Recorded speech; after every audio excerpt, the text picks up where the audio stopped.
Velkommen tilbage til Lukas Offersens YouTube-kanal. Det er lang tid siden, der blev uploadet her på, så derfor har jeg valgt at medbringe en gæst. Velkommen. Som I kan se, var det den tidligere ejer af YouTube-kanalen, men jeg har købt den af ham for 20 kroner og en pose chips. Sæt dig op, eller hvad? Jeg kan ikke sætte mig op. Okay. Som I kan se her, så har vi en masse Primes, en masse KFC-drikke. Nej, ikke KFC. KSI-drikke. Vi skal have smagt dem alle sammen. Først uden alkohol. Selvfølgelig er det uden alkohol, vi har jo slet ikke noget alkohol. Vi skal smage dem alle sammen. Vand med 37,5% ekstra ingredienser. Ja, en billig vodka har vi fået taget. En billig vodka har vi taget med, fordi vi ikke har råd til dyr vodka. Fordi jeg er klar over, hvor meget det her det koster. Så vi skal smage det alle sammen. Vurdere om det kan bruges som erstatning af f.eks. en breezer eller en shaker til en fest. Vi alle så ved, Prime smager lort. Kan vi faktisk bruge det til noget ude i byen? Og svaret er 100% nej allerede. Vi har tænkt os cirka tage en halv Prime, 250 ml, og så tager vi omkring 20 ml i. Så det kommer til at blive det næsten det samme som en breezer. Og så prøver vi til sidst at bønne vodkaen. Så starter vi med den her. Den kan du lige læse op. Blue Raspberry Hydration 500 ml Energy 7 kilojoules 4 calories. Skal jeg fortsætte? Jeg vil gerne hjem. Først så laver vi en taste. Hvorfor har vi ikke kølt de her drikke ned? Vi drikker warm Prime. Warm Prime og warm vodka. Den dufter af drikkejoghurt. Den gærer på tungen. Den smager rigtig dårligt, fordi den er varm. Den smager af drikkejoghurt. Der er et billede af dem her, hvis Lukas er for klog. Men den er faktisk god nok. Skal vi ikke også rangere dem efter, hvad der er bedst? Både uden alkohol og med alkohol. Jo. Så kameraet løb tør. Lad os fortsætte. Vi kom fra, at der skulle 15 ml vodka i til at starte med. Og så tager vi en lille shot ekstra. Nu ser vi, om Blue Raspberry Prime kan bruges til andet end at kaste op. Der er ikke nogen, der gider at drikke det lort for sig selv. Kan man bruge det i byen? Det er jo næsten samme pris at blande den herhjemme, som at tage på en bar og købe alkohol der. Fordi Prime er så dyrt. Skål. Man kan fornemme, der er vodka i. Jeg synes, det er lige når man sætter tungen på. Jeg synes, Blue Raspberry kvæler vodka-smagen. Alle noterne forsvinder, og så kan den bare gære ned igennem maven og ramme, og du kan ikke engang smage alkoholen. Så det er en god kvaler. Godt råd. Køl Prime ned. Du skal også drikke det. Skal vi? Ja, kom så. Så vi bliver faktisk fulde i den her video. Ja, kom så. Det var... Videre! Her har vi den nyeste Prime, i hvert fald i sådan en her flaske, der er ankommet til Danmark. Det er strawberry smag. Har du smagt den? Jeg har ikke smagt den endnu. Det er faktisk den eneste normale Prime, jeg ikke har smagt. Ja, fy for helvede. Vi skulle virkelig have kølt dem ned. Vi skulle faktisk virkelig have kølt dem ned. Det her det er som at drikke varme ting. Okay, den her den ser giftig ud. Det er en shield potion. Yes, vi fortsætter som om, at der ikke var nogen på vej ind og se, hvad vi lavede. To store fede hunde. Vi har besøg nu. For det lugter af lorte tisnam nam.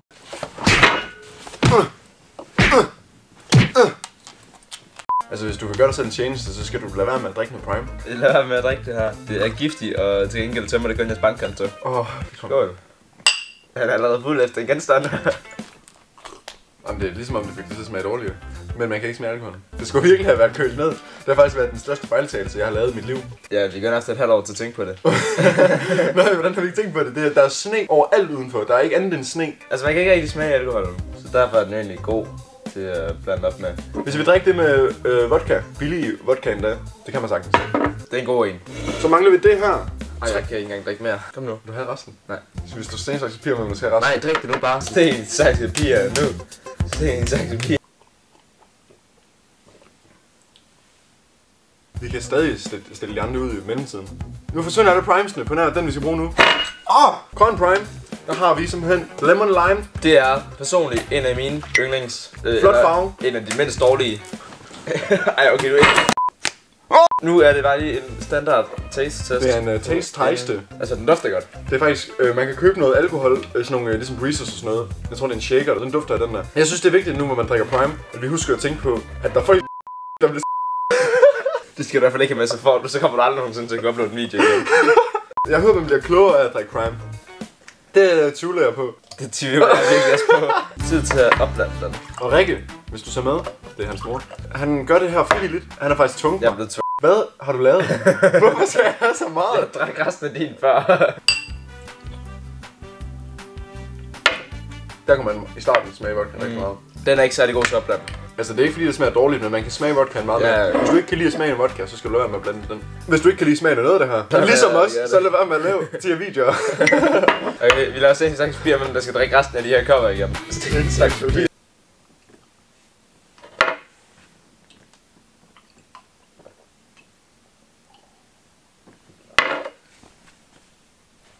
det synd for dig. Jeg kan virkelig ikke drikke mere. Holy shit. Den næste prime, det er en tropical punch. Det er personligt den, jeg hader allermest. Den er ekstremt dårlig. Okay, jeg har ikke nogen venner. Den lugter af våd hund, siger du. Og marcipan. Og marcipan. Skål. Jeg husker som om den smager dårligere. Jeg kan faktisk godt lide den. Jeg har så kun lige fået en tår af den. Jeg tror, at den her bliver meget hurtigt træt af den. Det gør man faktisk alle primes. Ej, what? Det er faktisk en af mine yndlings. Der kom lidt mere vodka den her. Der kom. Det er fint. Så taste-tester vi. Den smager det samme. Det er underligt, fordi lige når man sætter tunge på, man kan sagtens mærke, at der kommer vodka nu. Det synes man kan lugte meget. Ja, fordi der er ikke noget, der er ikke fordi der ikke er noget i. Det er simpelthen så giftigt det her, at det fjerner noget af det mest giftige alkohol, du kan indtage. Sten, saks, papir nu. Sten, saks, papir.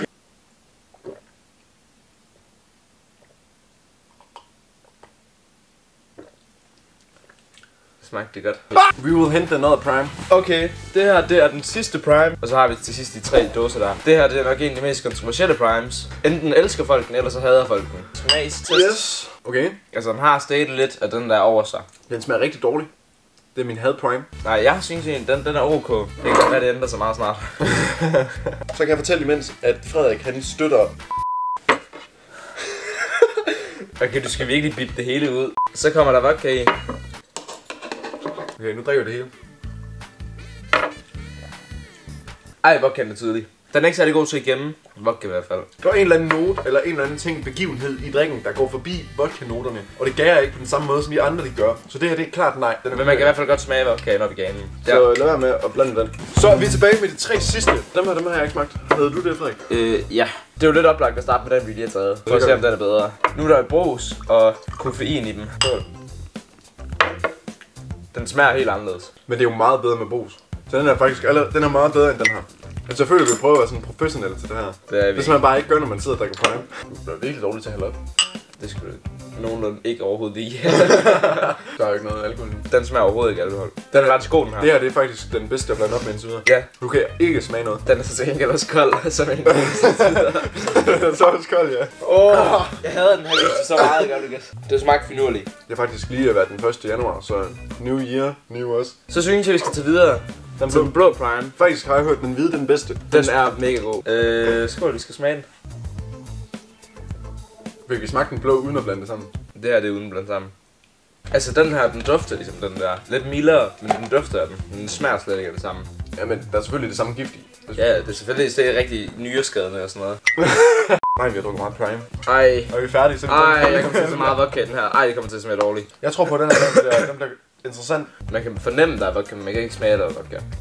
Der er jeg uenig. Jeg kan simpelthen ikke smage noget vodka. Men den er jo så er den jo egentlig god til opblanding. Man kan ikke rigtig smage det, det vil jeg give dig ret i. Man sidder i tvivl. Hvor meget puttede du i? At den overflød lige lidt på den her 15 ml, så jeg gæt på 17 ml. Altså det lyder som om vi bare sidder og drikker intet vodka, men vi blander det altså stadigvæk op, så det svarer til at vi drikker en hel breezer, en genstand. Så hver gang vi drikker det her, så har vi drukket en genstand. Vi ender med at have drukket 4 genstande i den her video, så det er ikke noget vi bliver fulde af. Hvis den her video får 300 likes, Så gør vi en vodka hver. med en valgfri prime. Skål. Jeg kunne bare blive ved, hvis prime ikke smagte dårligt. At man kan lave noget, der smager så dårligt, og sælge det til små Fortnite-børn. Vi har jo snart drukket 1 liter hver.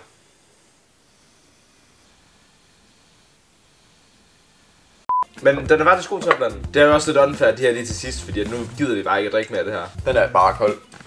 For helvede, fucking taber. Wow. Den dufter af sådan en rigtig sur udgave af den hvide Monster energidrik. Den lugter faktisk lidt af sursukker. Det er nok derfor, jeg godt kan lide den. Men den har... den smager af en kopi. En rigtig dårlig kopi af hvid energidrik. Der kan jeg faktisk bedre lide de her to.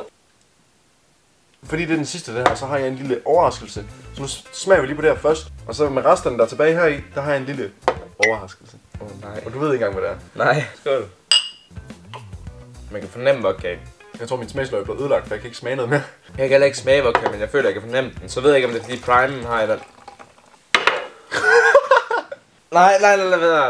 Det drikker jeg synes, det er en overraskelse til dig. Vi har jo ikke testet, hvordan. Det her det hvis man vil drikke en genstand. Lad os sige, at man vil drikke 3 genstande på en gang. Det var det her overhovedet ikke, fordi det stoppede en genial plan. Hvis den overdøver det, jeg puttede i nu, for nu hældte jeg bare, så er det her faktisk måske den bedste til at blande op med. Nu hældte ikke mega meget, men jeg tror, der er 2 genstande i.